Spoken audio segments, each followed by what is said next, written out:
Maaliwalas ang panahon ngayon. Ito yung perfect na weather para gumala. Naaalala ko dati mga October or November pa lang malamig ng umaga. Tapos magpipik yan ng mga December. Pero ngayon January na o February na yung pinakamalamig. Mas masarap na lalo ang magpa-araw at magpapawis. Parang mas gusto ko ngayon yung lugar na medyo malayo pero malapit. Ang gulo naman, hindi sobrang layo. Kaya naisipan namin dito lang pumunta sa may bandang San Rafael, Bulacan. Ang maganda dito, hindi lang mga bata ang pwedeng mag-enjoy. Dito lang pala to guys sa Talaksan View Park. Umalis kami ng medyo madilim pa. Hindi kasi kami pwedeng maghapon nagagala ngayong araw. Kaya sabi ko, dapat before 9 AM makabalik na kami. Marami kasing nakapending na bayarin kaya hindi pwedeng papetiks-petiks lang. Ayoko naman mag-pretend na marami tayong extra. Kaya sa mga nagpi-PM na manghihiram ng pera, pagpasensyahan nyo na po kung madalas hindi ko kayo napagbibigyan. Meron po kaming sapat lang na para sa mga basic needs at mga obligasyon. At yung kaunting extra may pinaglalaanan din po kami. At kung nagtataka kayo kung bakit palagi kaming nasa galaan, dahil kasama yan sa mga pangunahing pangangailangan namin na para sa aming mental health and well-being. Wait lang, bakit nga ba ako nag-explain? Ito nga pala yung mga bagay na hindi na dapat natin ipinapaliwanag sa ibang tao. Maiba tayo ng topic, nag-walking na pala yung mga baka nung makarating kami dito. Mukhang maaga silang magtatrabaho. Kami naman eto, papasok na. Meron nga palang 20 pesos na entrance fee para sa mga adult and 10 pesos para sa mga bata. Mas maganda kung magdadala kayo ng sariling pagkain dahil wala akong nakitang bilihan dito. At ayan, nagsisimula na nga kami ni Aikwen na mag-exercise. Nakakapagod pero masarap sa pakiramdam. Mag-chill naman tayo dito sa kabila. Ang park na to ay isang outdoor fitness gym. Airwalker pala ang tawag sa ganitong equipment. Pero dahil pagod na kami dun sa mga nauna, gagawin na lang natin tong swing. Paganyan-ganyan lang yan pero maraming iniisip yan. Marami kasing dapat i-accomplish ngayong January. Kaya sa mga nagsasabing buti pa siya parang walang problema sa buhay. Ano ka, kotang-kota na nga yan. Hindi lang masyadong halata dahil binitawan ko na yung iba. Yung iba tinanggap ko na lang at yung iba pinakawalan ko na. Lalo yung mga mahirap ng solusyonan ay nako out ka na. Kapag nasa labas kami, sinusubukan ko sa abot ng aking makakaya na magdalhin ang mga challenges. Hindi na problema ang tawag ko dyan kasi kapag sinabing problema parang negative word na mahirap solusyonan. Kapag challenges, mas maganda-gandang pakinggan. Tsaka mostly pala talaga mga challenges lang yun. Nagmumukha lang problema kasi masyado nating in-overthink. Lalo yung tungkol sa negosyo, sa work, sa mga bills, mga gawaing bahay dahil kapag dinala mo yan sa pupuntahan mo,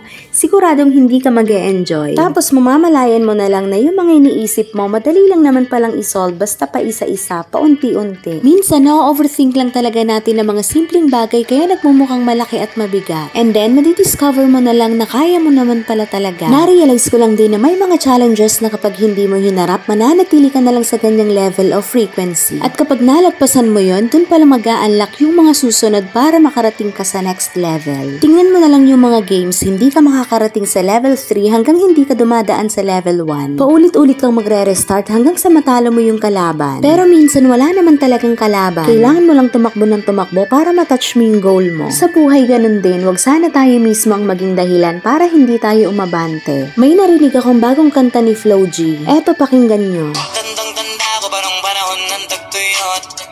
Talagang lito na ako kung saan pa ako susuot. Buti mas inugali ko pa rin pukpok ng pukpok kaysa mukmok ng mukmok sa pangarap ay suntok ng suntok. Mga alaala ng wala pa. O diba, ang ganda ng message ng kanta niya. Yun lang ulit ang gusto kong i-share. Bye-bye!